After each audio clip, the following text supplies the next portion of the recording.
Puji Tuhan. Yuk semua jemaat, saya undang kita bangkit berdiri. Kita mau kedangkan tangan buat anak kita, buat adik-adik kita.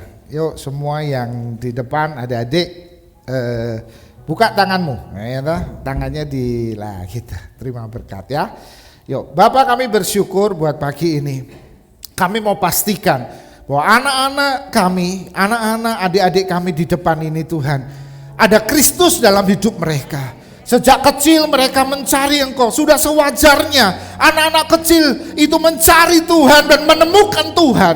Dan hari ini kami mau pastikan bahwa mereka ada Kristus dalam hidup mereka. Dan hari ini hidup mereka akan dibedakan. Hidup mereka akan mengalami terobosan dan mujizat, tanda-tanda mujizat menyertai hidup mereka.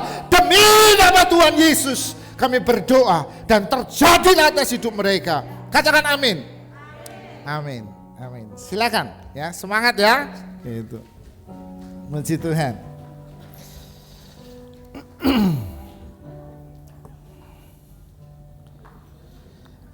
Ya.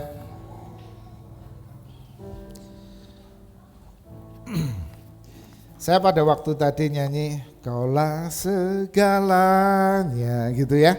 Waktu di depan itu di dalam hidupku. Rasanya saya sedang berjalan ya toh, naik di atas gunung gitu. Saya memandang kemuliaan Tuhan ya gitu. Lalu saya tanya, Tuhan, yuk sambil musiknya nyanyi Kaulah segalanya ya. Itu waktu saya rasanya tadi di depan itu saya pengen sekali-sekali di Telomoyo atau di Gunung Andong mungkin. Saya akan berusaha tahun ini resolusi saya naik Gunung Andong gitu ya. Gitu. Saya akan melihat waktu saya sampai atas, saya akan memandang dan di situ saya lihat kebesaran dan kemuliaan Tuhan. Ya, bukan karena saya mau dipanggil Tuhan, karena nabi-nabi Tuhan dan hamba Tuhan di perjanjian lama itu semuanya itu meninggalnya karena disuruh Tuhan dan rata-rata naik gunung gitu ya.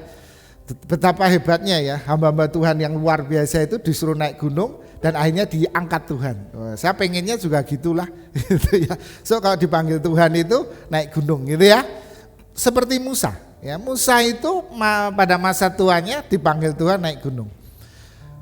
Lihat kemuliaan Tuhan. Waktu saya nyanyi ini tadi, Kaulah segalanya dalam hidupku. Apakah benar? Hari ini saya bisa ngomong Yesus itu segalanya dalam hidup saya. Sementara hari-hari ini dunia menawarkan sesuatu yang lebih indah, sesuatu yang lebih menarik, kedudukan yang lebih tinggi, prestasi yang lebih tinggi. Tapi Tuhan memberikan sesuatu yang lebih indah. Dan waktu saya tadi membayang Kaulah segalanya dalam hidupku, saya sampai bisa ngomong gini, Tuhan, silaunya dunia, gemerlapnya dunia itu tidak ada artinya dengan kemuliaan Tuhan. Amin. Ya, hari Sabtu kemarin ada satu perusahaan ya, itu di Jakarta. Dia bilang, telepon saya, Pak Martin, saya butuh orang seperti Bapak gitu untuk jadi manajer di perusahaan Korea, katanya gitu ya. Perusahaannya Pak Yun ini. Untuk ekspor dan import, masih jualan luar dan di dalam negeri. Saya bilang, Pak, saya bantu aja, saya carikin orang. Tapi kelihatannya saya cukup, saya bilang gitu. Saya enggak itu, saya bilang, loh ini ada fasilitas, ada semua, ada gaji, ada fasilitas dan semuanya.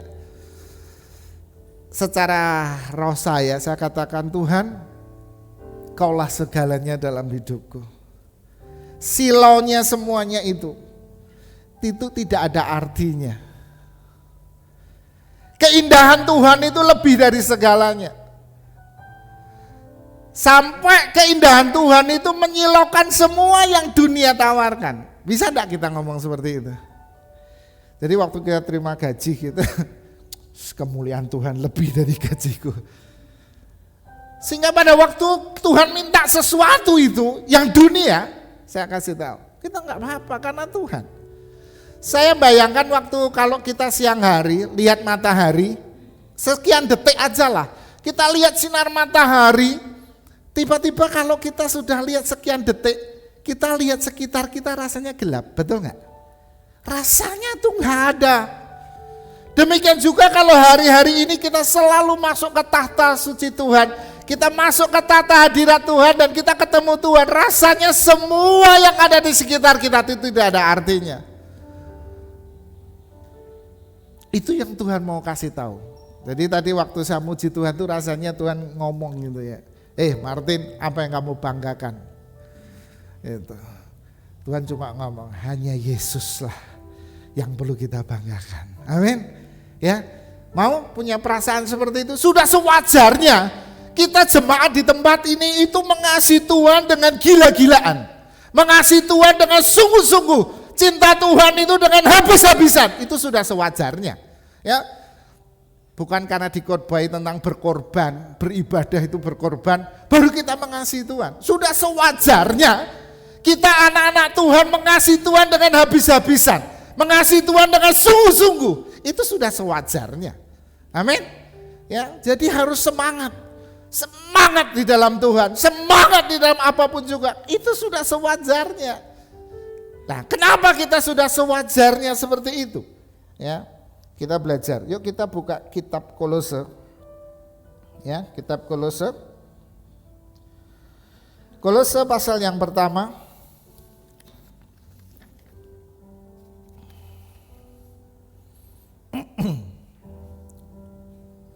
Kolose pasal yang pertama.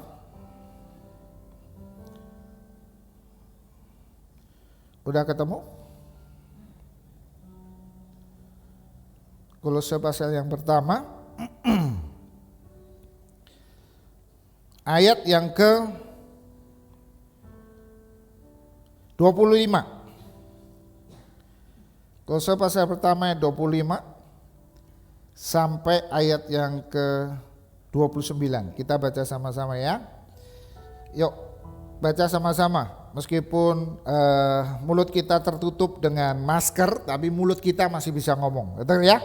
Yuk sama-sama, 1, 2, 3. Aku telah menjadi pelayan jemaat itu sesuai dengan tugas yang dipercayakan Allah kepadaku untuk meneruskan firman-Nya dengan sepenuhnya kepada kamu, yaitu rahasia yang tersembunyi dari abad ke abad dan dari turunan ke turunan, tetapi yang sekarang dinyatakan kepada orang-orang kudus-Nya. 27, kepada mereka Allah mau memberitahukan betapa kaya dan mulianya rahasia itu di antara bangsa-bangsa lain, yaitu Kristus ada di tengah-tengah kamu. Kristus yang adalah pengharapan akan kemuliaan.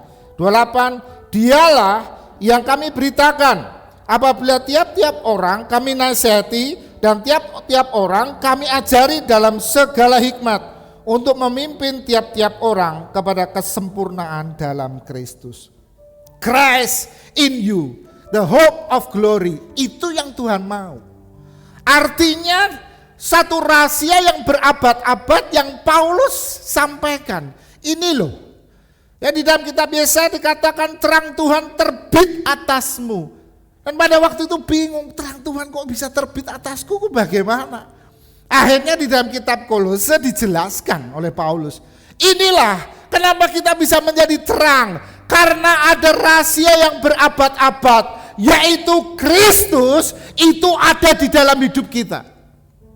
Kalau kita sadar, menyadari bahwa di dalam diri kita ada Kristus, maka apa yang terjadi saudara? Kepada kesempurnaan di dalam Kristus, hidup kita itu akan mengalami kesempurnaan. Bukan kesempurnaannya pada waktu nanti kita masuk ke surga-surga yang diartikan kita mati. Bukan. Artinya kesempurnaan itu kesempurnaan pada waktu kita ada di dunia ini. Kesempurnaan itu yang ada di dunia ini. Artinya saudara, kalau kita ada Kristus di dalam hidup kita, maka kita sedang disempurnakan. Percaya enggak? Enggak yakin itu. Enggak, ini tuh sempurna tuh artinya waktu kita diangkat di awan-awan sampai kita ketemu Tuhan. Ini ayat ini berbicara, dialah yang kami beritakan apabila tiap-tiap orang kami nasihati dan tiap-tiap orang kami ajari dalam segala hikmat, untuk memimpin tiap-tiap orang kepada apa? Kesempurnaan dalam Kristus. Untuk tiap-tiap orang, tiap jemaat di Komsel semuanya belajar bagaimana Kristus dipastikan Kristus ada di dalam hidup kita. Oh itu, kalau Kristus ada dalam hidupmu, ya, Kristus ada dalam hidupmu, maka kita akan melihat sesuatu kesempurnaan terjadi. Maka firman Allah berkata, ya toh, di dalam 2 Korintus 5:17, jadi siapa yang di dalam Kristus, ia adalah ciptaan yang baru. Siapa di dalam Kristus, ia adalah ciptaan yang baru. Yang lama berlalu, yang baru sudah datang. Yang baru itu apa? Yang baru itu Kristus yang ada dalam hidupmu dan hidup saya. Jadi pastikan hari-hari ini, apakah Kristus itu ada dalam hidupmu? Ini penting sekali. Ya, apakah Kristus ada dalam hidup kita? Ini yang Tuhan mau ajarkan. Jadi hari ini dimanapun juga, saya setiap malam saya harus cerita ke anak istri saya pastikan, dengar, engkau, hei anak-anakku, hei istriku, dengar firman Allah berkata, Kristus ada di dalam hidupmu. Tinggal anak saya menghadapi papi besok tes. Besok harus ada seperti ini, oh ini kerjaan banyak, oh ini gini, saya harus pastikan dengar, Kristus ada di dalam hidupmu. Amin. Dia adalah pengharapan akan kemuliaan. Kalau kau pengen lihat kemuliaan, kau pengen lihat terobosan, kau lihat mujizat, pastikan Kristus ada dalam hidup kita. Amin.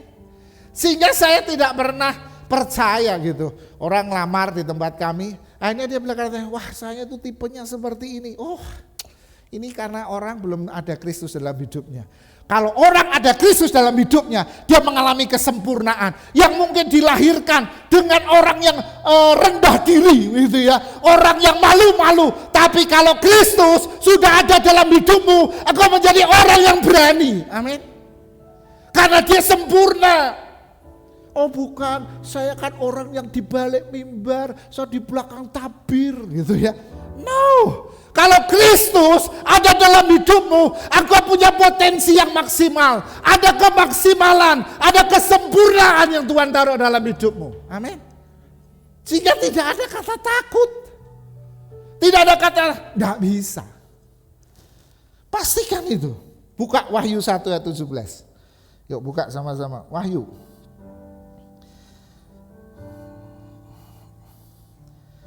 Buka kitab Wahyu 1 ayat 17. Semua perhatikan ya.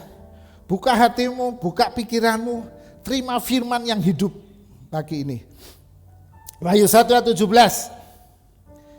Sudah ketemu? Yang ketemu katakan amin. Yuk baca sama-sama dengan keras, dengan antusias ya. Wahyu 1 ayat 17. 1, 2, 3. Ketika aku melihat dia, tersungkurlah aku di depan kakinya, sama seperti seorang yang mati. Tetapi ia meletakkan tangan kanannya di atasku, lalu berkata, jangan takut, aku adalah yang awal dan yang akhir. Ayat 18, dan yang hidup, aku telah mati, namun lihatlah, aku hidup sampai selama-lamanya. Aku memegang segala kunci maut dan kerajaan maut. Saya mau tanya,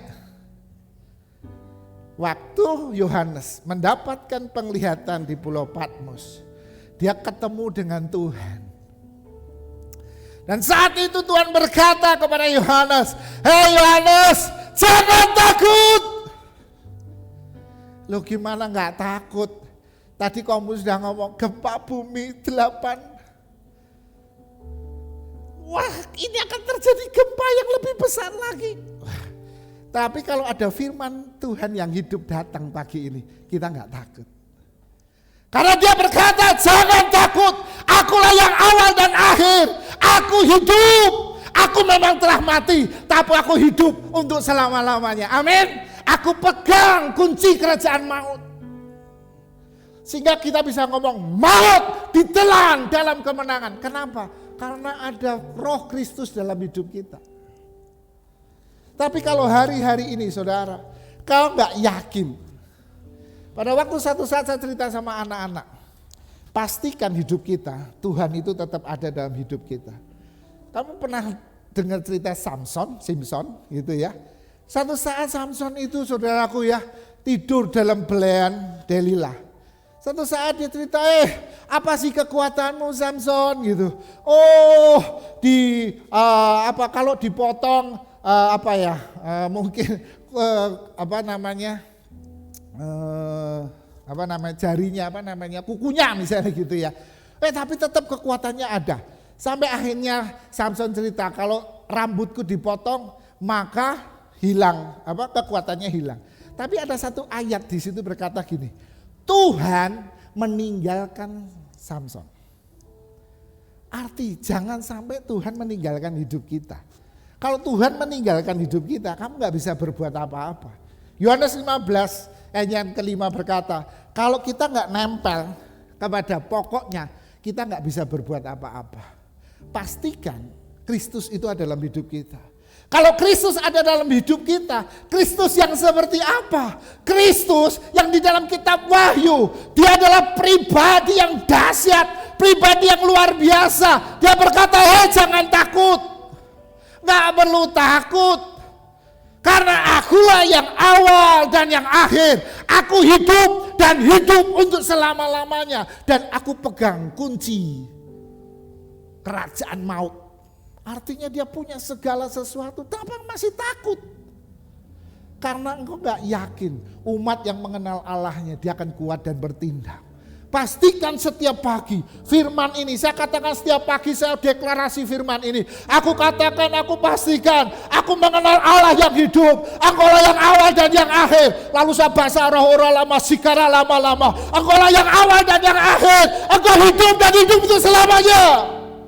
Saya 1 jam perjalanan dari Salatiga ke Semarang setiap pagi. Sudah 1 tahun lebih ini saya masih kuat. Itu karena apa? Karena saya mau deklarasikan firman ini. Karena saya tahu firman ini penuh kuasa. Amin. Sebab dia hidup, ada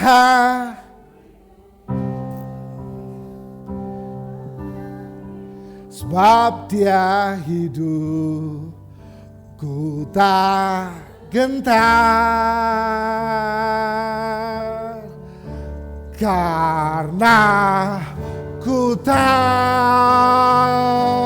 dia pegang hari esok. Hidup jadi berarti sebab Yesus hidup. Oh, sebab dia hidup, sebab dia hidup, ada hari sebab dia hidup, sebab dia hidup. Oh ya Tuhan, ku tak gentar.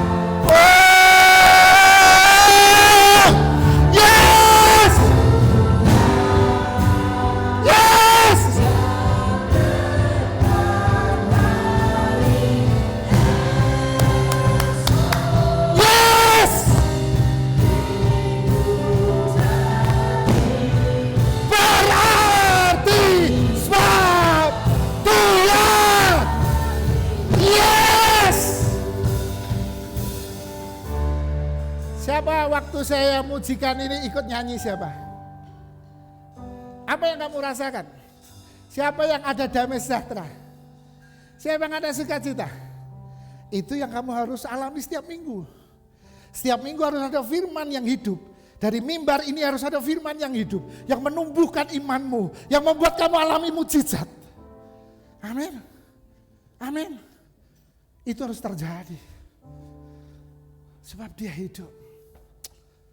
Saya udah gender gitu, gemes aku. Amin. Saya mau ngasih tahu.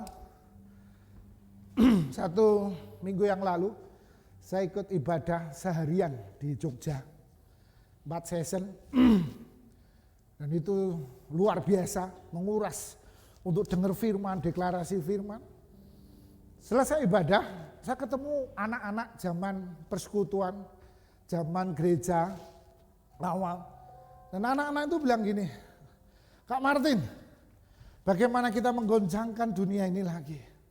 Sudah wajarnya kita anak-anak Allah dinanti-nantikan untuk menggoncangkan.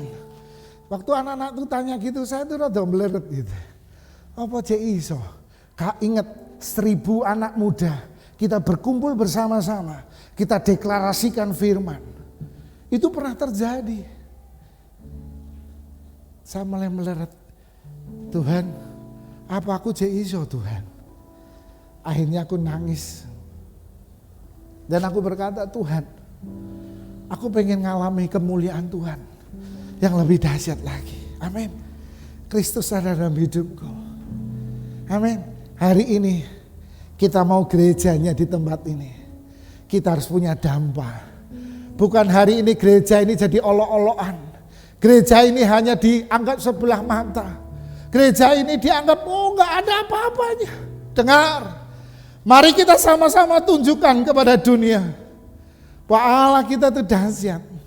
Allah kita luar biasa. Amin. Saudara, kita lihat Roma 8 ayat 9. Kenapa saudara? Kita gak ngalami Kristus yang dahsyat itu gak terjadi dalam hidup kita. Katanya dia hidup untuk selama-lamanya, tapi gak terjadi. Roma 8:9 dikatakan apa? Tetapi kamu tidak hidup di dalam daging, melainkan di dalam roh. Jika memang roh Allah diam di dalam kamu. Tapi jika orang tidak memiliki roh Kristus, ia bukan milik Kristus. Kenapa kita gak ngalami semuanya itu? Karena kita gak miliki roh Kristus.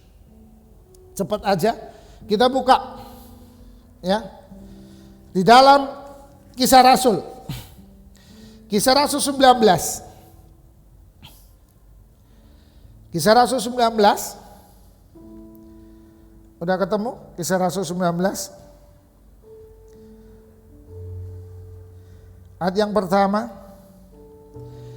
sampai ayat yang kedua. Yuk baca. Ketika Apolos masih di Korintus, ayo semuanya baca, gunakan mulutmu. Ya, Paulus sudah menjelajah daerah-daerah pedalaman dan tiba di Efesus. Di situ didapati beberapa orang murid. Katanya kepada mereka, sudahkah kamu menerima Roh Kudus ketika kamu menjadi percaya? Akan tapi mereka menjawab, dia belum. Bahkan kami belum pernah mendengar bahwa ada Roh Kudus. Di dalam firman Allah mudah dibaca FMD dikatakan gini, ketika Apolos berada di Korintus, Paulus menjelajahi pedalaman negeri dan tiba di Efesus. Ia bertemu dengan beberapa pengikut Yesus di sana. Jadi Paulus pada waktu di Efesus dia jalan-jalan di sana, dia jumpai beberapa pengikut Yesus. Dia lihat, oh dia orang-orang yang ikut Yesus. Tetapi kenapa dia bertanya seperti ini? Ia bertanya kepada mereka, apakah kamu sudah menerima Roh Kudus ketika kamu menjadi percaya? Kenapa Paulus harus bertanya kepada orang-orang yang ikut Yesus? Kenapa? Karena Paulus melihat orang-orang yang ikut Yesus tidak menyatakan Kristus dalam hidupnya. Tidak ada pekerjaan Roh Kudus, tidak ada pekerjaan firman dalam hidupnya, gak ada manifestasi. Jadi Paulus bisa lihat secara fisik, orang itu datang ke gereja, orang itu setia, orang itu tekun beribadah. Tetapi tidak ada tanda-tanda di dalam kehidupannya bahwa Kristus ada dalam hidupnya. Banyak hari ini orang ibadah, banyak hari ini orang ke gereja, banyak hari ini orang melakukan segala liturgi ibadah. Tetapi tidak akan ada tanda-tanda bahwa Kristus ada dalam hidupnya. Enggak ada. Nggak ada tanda-tanda itu. Sekarang kita mau lihat, kita pegang Kisah Rasul 19 ini jangan dibatasin ya, dibatasin. Kita mau lihat firman Tuhan di dalam 2 Timotius 1 ayat yang ke-7. Yuk, 2 Timotius 1 ayat yang ke-7, buka. 2 Timotius 1 ayat yang ke-7. Yuk, yang sudah ketemu 2 Timotius 1:7, mari sama-sama baca. 1, 2, 3. Sebab Allah memberi kepada kita bukan roh ketakutan, melainkan roh yang membangkitkan kekuatan, kasih, dan ketertiban. Kalau kita lihat dari firman muda yang dibaca dikatakan gini, roh yang telah diberikan Allah kepada kita tidak membuat kita takut. Dialah sumber kuasa, kasih, dan penguasaan diri. Artinya Paulus tidak melihat murid-murid Yesus di Efesus itu ada kuasa yang terjadi. Gak ada mujizat, gak ada sesuatu demonstrasi kuasa Tuhan, gak ada. Ya mujizatnya kesaksian, tadi panas setelah puji-pujian mendingan turun. Itu mujizat yang biasa. Kita mau lihat mujizat yang luar biasa. Kita kembali di dalam Kisah Rasul. Yuk buka Kisah Rasul 19. Kisah Rasul 19 kembali lagi. Kisah Rasul 19. Ya, ayat yang ke-7. Ya.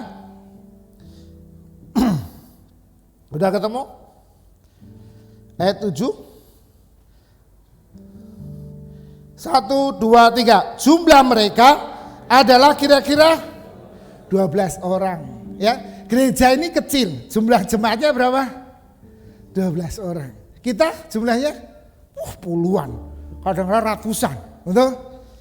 Lihat 8. Baca ayat 8. Selama 3 bulan. Yuk baca sama-sama. 1, 2, 3. Selama 3 bulan Paulus mengunjungi rumah ibadat di situ dan mengajar dengan berani. Oleh pemberitaannya ia berusaha meyakinkan mereka tentang apa? Kerajaan Allah. Tetapi ada beberapa orang yang tegar hatinya. Mereka tidak mau diyakinkan, malahan mengumpat jalan Tuhan di depan orang banyak. Karena itu Paulus meninggalkan mereka dan memisahkan murid-muridnya dari mereka. Dan setiap hari berbicara di ruang kuliah Tyrannus. Ayat yang ke-10. Hal ini dilakukan berapa?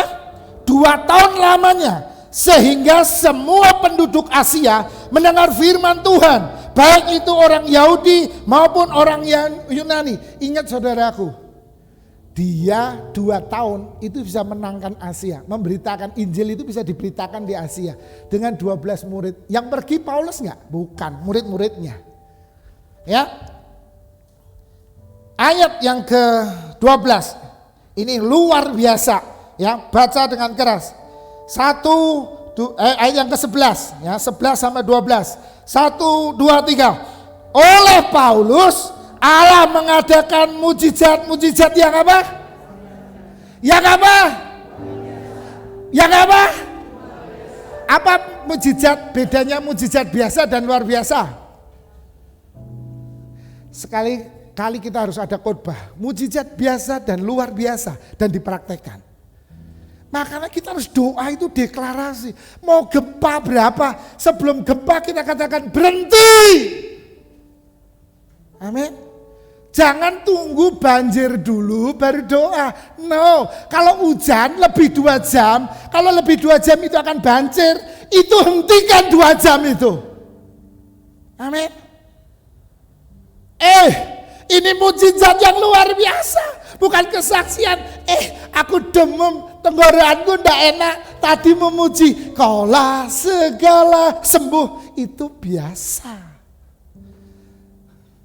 Waduh, lah ini katanya Pak Gembala gereja kita gereja yang sangar kok, singa kok. Singa ya harus keluar dari kandang. Nyatakan ini, mujizat yang luar biasa. Seperti apa itu? 12. Baca sama-sama. Ya, 1, 2, 3. Bahkan orang membawa sapu tangan atau kain yang pernah dipakai oleh Paulus dan meletakkan atas orang-orang sakit, maka lenyaplah penyakit mereka, keluarlah roh-roh jahat. Saya mau tanya, apakah itu terjadi di gereja kita? Oh enggak, gerejaku spesialis loh. Spesialis apa? Mengasihi. Gak ono. Tuhan kalau masuk dalam diri seseorang sempurna, gak pilih-pilih. Amin. Tanda-tanda ini tidak ada waktu Paulus melihat murid-murid Yesus di Efesus, gak lihat. Gak ada mujizat. Mereka penuh dengan bergulat dengan hidup mereka, letih, lesu, tak berdaya. Lah itu kan dramanya kita kan. Dia tidak lihat Kristus yang dahsyat, sebab aku hidup dan hidup untuk selama-lamanya. Gak lihat. Nah, ini yang kita lihat. Mujizat terjadi. Sapu tangan, tisu mulai besok, tisu taruh di sini. Saya lap tisu saya, itu kamu bawa untuk yang sakit sembuh. Amin enggak? Lah kamu aja gak yakin kok. Mana mujizat terjadi? Amin. Jemaat, next level. Ya, saya suka waktu Elva akhir tahun diminta outline. Apa yang Tuhan bicara sama kamu? Waktu kamu mau memimpin youth, dia bilang sama saya, "Pi, aku dapat dari Tuhan next level." Gitu. Tapi belum tahu ayatnya. Sembayang gitu. Inilah next level. Level kita naik. Dari mujizat yang biasa-biasa jadi mujizat yang luar biasa. Karena Kristus ada dalam hidupmu. Amin. Itu pernah terjadi. Amin. Yuk. Nyatakanlah lagi seperti dahulu. Perbuatanmu yang ajaib sehingga dunia tak. Nyatakanlah lagi di antara kami, di antara kami.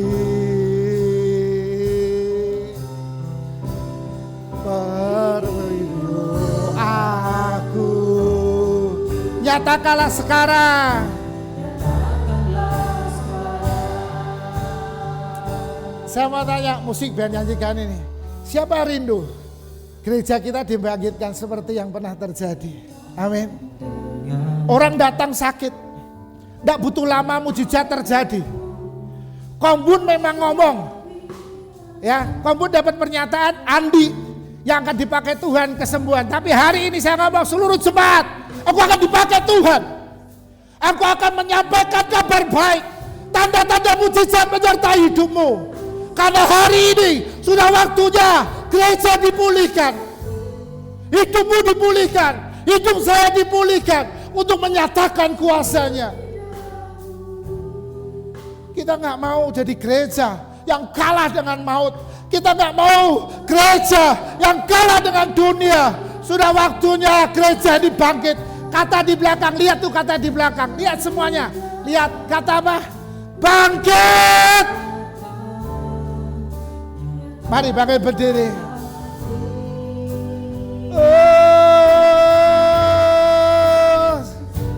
Dahulu.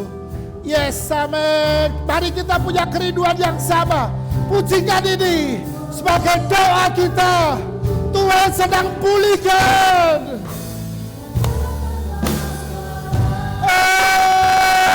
Nyatakan sekarang.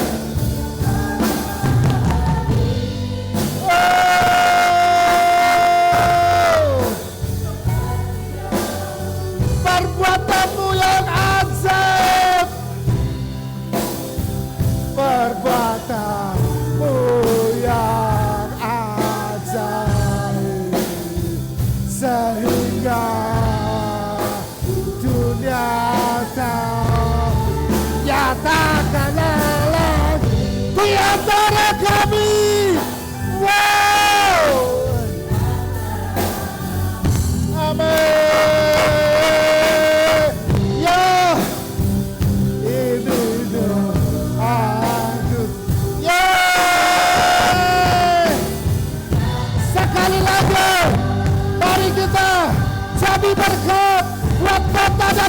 lagi tuh. Wow.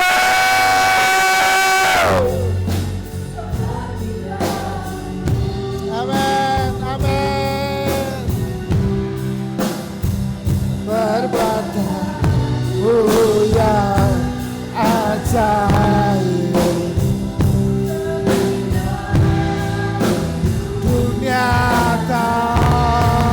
Nyatakanlah lagi. Wow.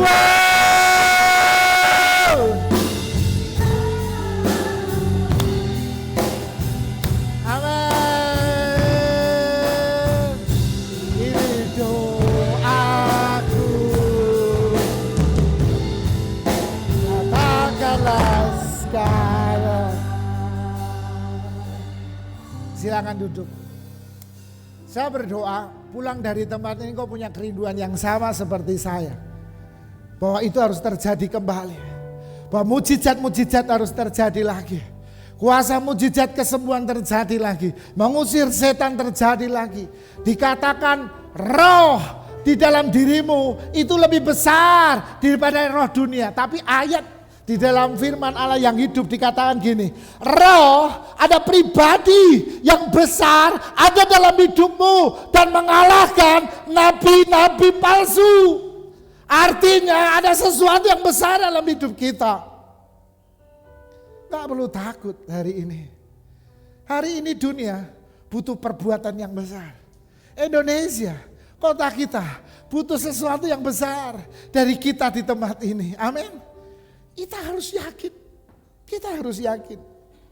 Silakan. Mari kita sama-sama minta doa supaya itu terjadi. Terjadi di antara kita. Waktu kita komsel kumpul, kita doa. Saya masih ingat waktu itu terjadi, setiap kita kumpul kita doa, kita berbahasa roh, kita deklarasi. Ada orang sakit, kita sudah tahu itu ada si A sakit, kita doa. Dan saat itu yang sakit itu mendengar, kita mulai mendengar dan akhirnya kesembuhan terjadi. Kita mulai bawa, saya masih ingat anak-anak di Jogja itu mereka bilang gini, Kak Martin, ingat enggak waktu itu kita bawa orang yang enggak punya bola mata, enggak punya bola mata, kita bawa bapak itu. Nah itu ya biasa anak-anak remaja gitu, pengen lihat apakah benar Yesus itu hidup. Dia cari orang yang luar biasa, artinya enggak punya bola mata, sama sekali dia enggak bisa lihat indahnya dunia, terang gelap enggak bisa lihat. Apa yang terjadi? Oh, orang itu dibawa di sinode. Aku masih ingat waktu itu. Waktu itu kita sedang KKR Kebangunan Rohani dan di situ kita melihat orang itu dibawa sama anak-anak pelajar dan dia berkata, "Kak, doakan Kak." Saya pikir kalau cuma rabun kagak apa-apa. Dan di waktu tanya gimana? Sudah berapa lama rabunnya? Dia berkata, "Enggak Kak, ini sejak lahir." Loh, sejak lahir rabun? Enggak punya bola mata. Tuang. Dengar, firman Allah yang hidup. Yohanes 1 berkata, yang tidak ada jadi ada. Waktu itu, karena kita sama-sama tahu bahwa mujizat harus terjadi. Kita doa saat itu. Tuhan, aku minta, biarlah malam ini mujizat Allah terjadi di dalam nama Yesus. Orang itu bisa melihat, Apa yang terjadi selesai acara? Anak-anak bilang, "Kak, mujizat terjadi." Saya mikir, guyon gitu. Bener Kak. Dia tadi bilang, "Aku bisa lihat terang. Aku selama ini enggak lihat cuma gelap. Tapi hari ini aku lihat ada cahaya, ada terang." Puji Tuhan kan lihat terang. Amin. Ada sesuatu yang tumbuhkan. Kalau firman datang, maka ada perubahan. Kalau firman datang, ada pertumbuhan. Kalau firman datang, ada mujizat. Pastikan setiap minggu firman dari tahta Tuhan mengalir atas kita dan kita bertumbuh dan melihat mujizat. Amin. Dan setiap minggu kita di komsel-komsel, kita mengerti ada firman yang hidup. Kita renungkan firman yang hidup. Kita pastikan dalam pertemuan-pertemuan kita kecil, ada mujizat demi mujizat terjadi. Amin. Kalau enggak kita liturgi, kita enggak akan dampak. Pastikan itu harus terjadi. Amin. Ada kuasa Tuhan. Berikutnya apa? Ya, Kisah Rasul 20 ayat 32. Lihat. Yuk, Kisah Rasul 20 ayat 32 sebentar. Selesai ya. Mau cepat pulang atau masih lama? Masih lama. Wah, haus bener ya. Itu. Ikut gereja ibadah 1 jam apa 3 jam? Ya. Saya harus memaksakan diri saya untuk ibadah 3 jam. Kisah Rasul 20 ayat 32. Ya, yuk baca sama-sama ya, sampai 35. 1, 2, 3. Dan sekarang aku menyerahkan kamu kepada Tuhan dan kepada firman kasih karunia-Nya yang berkuasa membangun kamu dan menganugerahkan kepada kamu bagian yang ditentukan bagi semua orang yang telah dikuduskannya. Ingat, pastikan firman kasih karunia itu ada setiap hari. Firman kasih karunia itu membuat kita bertumbuh, ya. Bukan firman yang membuat kita cuma baca firman, dengar khotbah, tapi nggak buat tumbuh. Tapi pastikan setiap hari ada firman kasih karunia yang membangun hidupmu, yang buat kita bertumbuh dan berkuasa. Ayat 33, yang lihat ini. Perak atau emas atau pakaian tidak pernah aku ingini dari siapapun juga. Jemaat kita akan dibangun dari hidup yang akurat. Tidak suka, orang lain punya ini, orang lain punya ini, kita ikut-ikut. No, karena ada firman yang hidup, itu membentuk, merubah seseorang menjadi orang pribadi yang akurat. Sehingga Tuhan mudah, kita jadi saluran Tuhan untuk mujizat itu mengalir di tengah-tengah kita. Ayat 34, ya. Kamu sendiri tahu bahwa dengan tanganku sendiri aku telah bekerja untuk memenuhi keperluanku dan keperluan kawan-kawan seperjalananku. Paulus tidak mau merepotkan orang lain, dia kerja. Ya, dia kerja benar. Ya, ayat 35.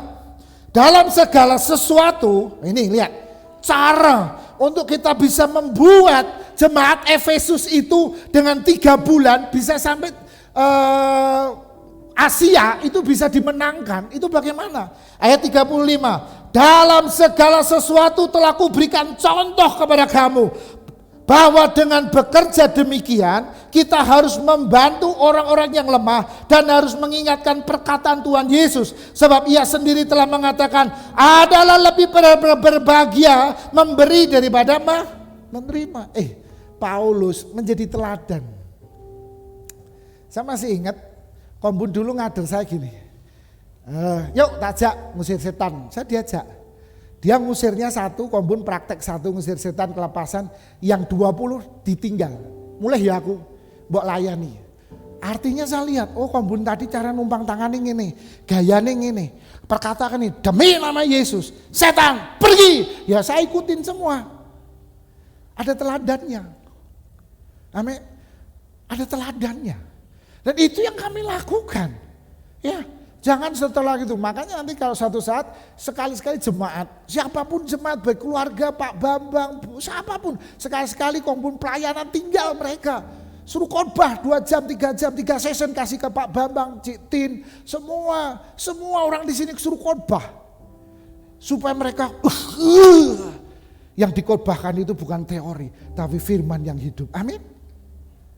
Lah dulu gitu sih. Tanya Kombun di Tawangmangu, tinggal lungo saudara. Saya nggak ngerti, belum diajari. Cuma lihat aja, tengkeng ya tengkeng gitu aja. Tapi setan dia pergi, lepasan juga terjadi. Karena apa? Saya melihat tanda-tanda itu terjadi. Amin. Dan di situ dia lihat apa? Betapa mereka hidup dalam kasih. Ya mereka ngerti perkataan Yesus. Ya dikatakan lebih berbahagia memberi daripada nerima. Hidupnya memberi. Nggak suka nerima. Orang yang suka nerima. Ada satu gereja, saya nggak mau sebut gerejanya. Nggak enak ya, itu takut ya. Satu saat gerejanya itu ada jemaatnya yang memang butuh bantuan menurut pemimpin jemaat. Dia tuh kalau ke gereja naik angkot harus 2 jam, 1 jam gitu, harus naik angkot. Satu saat pemimpinnya bilang gini, yuk kita kumpulin dana karena masa Covid, kita mau kasih kebutuhan pokok buat jemaat ini. Dikumpulkan di gereja itu. rencana hari Minggu besok dibawa ke jemaat itu. Apa yang terjadi? Jemaat itu satu keluarga datang ke gereja, bawa kebutuhan pokok. Lalu pastornya bilang gini, kenapa kamu bawa kebutuhan ini? Iya, karena pastor di mimbar bilang gini, dia tidak datang secara offline, dan akhirnya dia dengar, maka kami sekeluarga kumpulin uang seberapa banyak, kami datang ke gereja bawa itu. Loh, kenapa kamu bawa? Wong ini, kebutuhan pokok mau tak kirim ke tempat rumahmu. Keluarga ini berkata, pastor, no, kami tidak membutuhkan, karena masih banyak yang membutuhkan di bawah kami. Itulah jemaat yang bertumbuh. Amin. Gereja kita seperti apa? Memberi. Amin. Saya masih ingat, kalau Kristus ada dalam hidup kita, itu surga dalam hati kita. Amin. Oh, surga di hatiku. Amin. Saya masih ingat lagu anak. Oh, surga di hatiku. Artinya surga ada di hati kita. Kalau surga di hati kita gimana? Oh, kita mengasihi, kita mengampuni. Gak ada kepahitan. Gak disebut di mimbar sakit hati. Gak dibesuk sakit hati. Gak ono. Karena apa? Kristus ada dalam hidup kita. Pastikan ada Kristus ada dalam hati kita. Gak ada namanya jengkel sakit hati. Gak ada. Jemaatnya semua ada jemaat yang memancarkan kemuliaan Tuhan. Amin. Saya mau tutup. Ya. Saya gak mau lama-lama. Takut ya. Karena ada Cia yang harus balik gitu ya. Tapi saya percaya Cia ada firman Allah yang hidup. Ya. Ayah dari Cia dia sakit masuk ke ICU. Ya, dia harus balik ke Lampung. Tapi saya percaya mujizat harus terjadi. Saya ngomong sama Cia, ya, di dalam dirimu ada pribadi yang besar. Di dalam dirimu ada Tuhan yang hidup dan hidup untuk selama-lamanya. Amin. Dan kalau dia pulang untuk melakukan tanda-tanda mujizat terjadi. Amin. Dan siapapun kita hari ini, ingat, dengar, inilah firman dari tahta yang hidup. Pulang dari tempat ini, bangun manusia rohmu, bangun, perkatakan firman, pastikan setiap pagi kalau kau dapat firman, baca firman itu. Saya mau tanya, cara kuncinya mengaktifkan Kristus dalam hidup kita, caranya gimana? Orang tahu bahwa Kristus ada dalam hidup kita, tapi mengaktifkan pekerjaan roh, manifestasi roh, pekerjaan bagaimana mengaktifkannya? Cuma satu, dengan mulut. Gampang? Dengan apa? Dengan mulut. Oleh perkataan kesaksian kita. Dengan mulut. Tuhan ciptakan langit dan bumi hari pertama, hari kedua dengan mulut. Yohanes berkata dengan perkataan, dengan mulut. Artinya kalau kamu mengaktifkan roh dalam dirimu, Kristus dalam dirimu dengan mulut. Setiap firman yang datang setiap pagi, jangan cuma didiem, gereja kebatinan sudah harus singkir. Hari ini harus ada gereja yang semangat, yang revival. Amin. Dengar firman, perkatakan firman itu harus jadi kenyataan. Kalau untuk memberi bobot firman itu sambil bahasa roh, ora lama sekara lama-lama. Dengar, hari ini aku dengar firman Allah yang hidup, bahwa Engkau Tuhan yang awal dan yang akhir. Engkau mati tapi Engkau hidup untuk selama-lamanya. Ora lama sekara lama. Terus bangun itu. Dan apa yang terjadi? Firman itu memberi bobot, sehingga pada waktu kau memperkatakan sesuatu itu terjadi. Amin. Itu yang terjadi. Saya berusaha memaksimalkan hidup stamina saya setiap pagi. Ya. Kalau saya sebut gereja saya itu ya Pajero itu, setiap pagi berangkat jam 7 kurang. Saya harus berdeklarasi firman. Saya harus memperkatakan firman. Saya memastikan roh saya harus berkobar-kobar. Meskipun target tahun ini naik cukup tinggi sekali. Tapi saya pastikan Kristus ada dalam hidup saya. Dan dia tidak meninggalkan saya. Mari bangkit berdiri. Nyatakanlah lagi seperti dahulu perbuatanmu yang ajaib.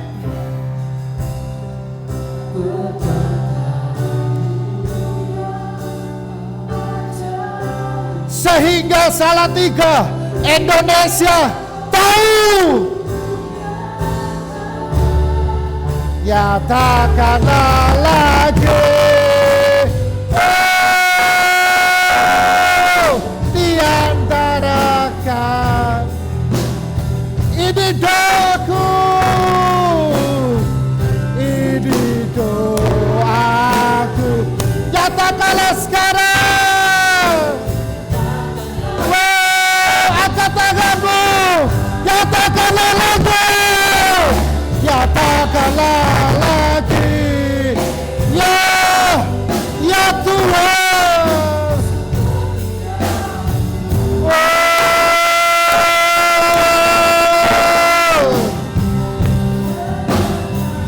Haleluya. Saya serahkan buat Tombun.